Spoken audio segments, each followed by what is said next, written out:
Where did the road go? Off-road edition. So I am here with my longtime Last Exit co-host, Eon West, and that's E-O-N. And Eon has a few books out that I think people would find interesting. And two of them are basically, poetry? Yeah. Yeah, you're not sure? Well, some of it's poetry, some of it is like allegories. And I'm writing another thing that's longer and slowly driving me insane. I'm going mad. And you have one that's partial artwork as well. Oh yeah, that one nearly drove me completely nuts. That's Vox. Sometimes I would just like sit in a corner and talk to myself and just about cry. But and that's how you wrote the book? Most of it, yeah. I mean, I would just kind of doodle. And, I'm just like, make it stop. Why can't I end this thing? Why won't it stop? So, like, this is a big part of my life. It's a nice piece of creativity, I'll say that. I need help. So, you're going to read people a couple short allegories you have from... and which one is this? This one is Words Out of Asylum 2 by Eon West. I also have Words Out of Asylum 1, obviously. But, yeah, so... Did they come out in order? They did. Okay. And I'm actually hopefully going to finish up a Words Out of Asylum 3 if it would just happen in my brain. And just, yeah. So what's this one called, this story? This one, it's a 3-part thing, and I call it The Orb. All right. Okay. A god gone insane. There was a being existing beyond time and space who, through its power and will, could mold the forces of existence into dimensions and forms. As it did, it looked deep into the endless dimensions within dimensions, resonating and swirling.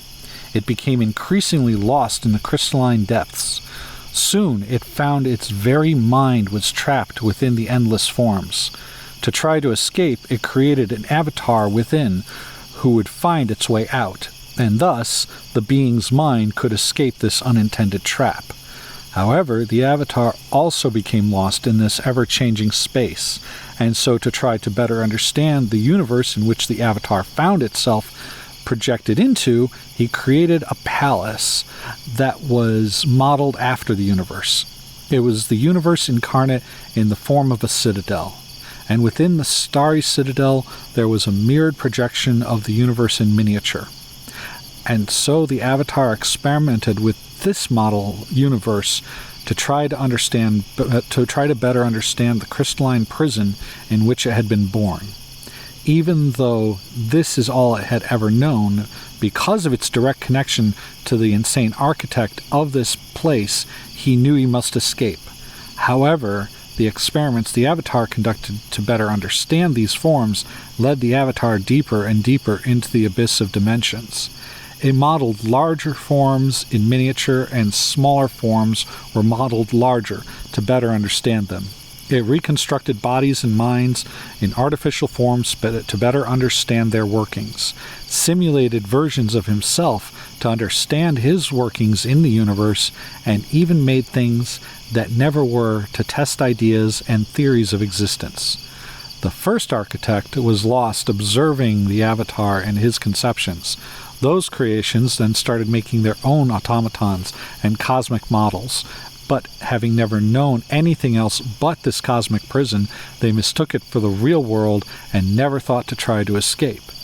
So this super being sat in the void, staring into the dimensions within the crystalline spheres it had formed, becoming more and more lost into which it skied. The other beings like itself, observed this insanity taking place before them. This had happened before with others of their kind, and they didn't really know what to do. Whenever one of their kind did this sort of thing, they would quarantine them. They would place them into what was essentially a large room closely with others suffering the same strange affliction of existence. They thought that by being next to each other, perhaps they would become aware of each other's presence and awaken from the trance. But they did not awaken, and instead they just looked deeper and deeper into their own creations. To keep this strange madness isolated, a great shell was formed around the room. But as the room filled with more and more of these victims, they began to press against the wall of the shell, and new rooms had to be made to house these lost beings. From this, passageways had to be constructed to connect different cells, and new barriers made to contain the whole. Eventually, this cosmic madhouse became more and more labyrinthian. The dimensions began to snake about and fold back on themselves, and this made the other beings nervous because the asylum began to resemble the forms that drove them mad in the first place.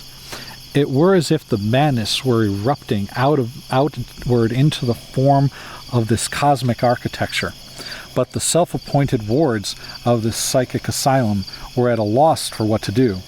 They hoped that one of the demented would somehow find their way out of their own constructs, but this had yet to happen. The Palace Watchers. It seemed as if the palace had always been there. People lived around the great orb, and from it emanated laws and orders, some of which were senseless and cruel. There were those who were agents for the palace. The people who lived around it thought they might understand the reason why it commanded as it did. Many of the palace's agents said they could not talk about such things to anyone who was not an agent for the palace, but inevitably some did. Some had justification for a greater good that really meant very little. Some said it was orders from other orders and they had to mindlessly follow them. Some talked about computers and mechanisms in secret rooms and vaults that gave mechanized orders, and they made things as they were, and so it was no one's fault. Then there were those who gave misinformation, made up legends, and lied to cause chaos and confusion about the palace. But the agents of the palace lived and worked outside the palace like everyone else. They lived closer to the palace and had more knowledge than other citizens, but with no more insight into the nature of the palace and its workings than anyone else because they acted mindlessly. Out of the perplexity and alienation the Palace Watchers evolved. They observed the palace closely, they watched the agents, and even talked to some of them. They carefully read all documents coming from the palace or about the palace. In doing so, they were able to discern many things about the palace and its workings. But they realized what they learned was only a sliver of what was going on. They had to fill in gaps with theories, ideas, and stories. Sometimes they found out they were correct. Sometimes they were correct and never learned so. Sometimes they were wrong, but their ideas were then used to perpetuate more disorder. And often both they and the agents had no idea what was really happening or why. One of the greatest misunderstandings that the agents, watchers, and all the other citizens had about the palace was thinking it was at the center. The orb they all saw was surrounded by other buildings, was not the palace per se. It was a reflection of the structure that surrounded them.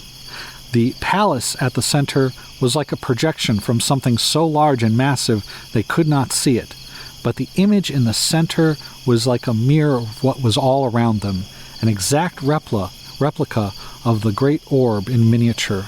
But it was only an illusion, and what they also did not know was that there was more than one palace in existence.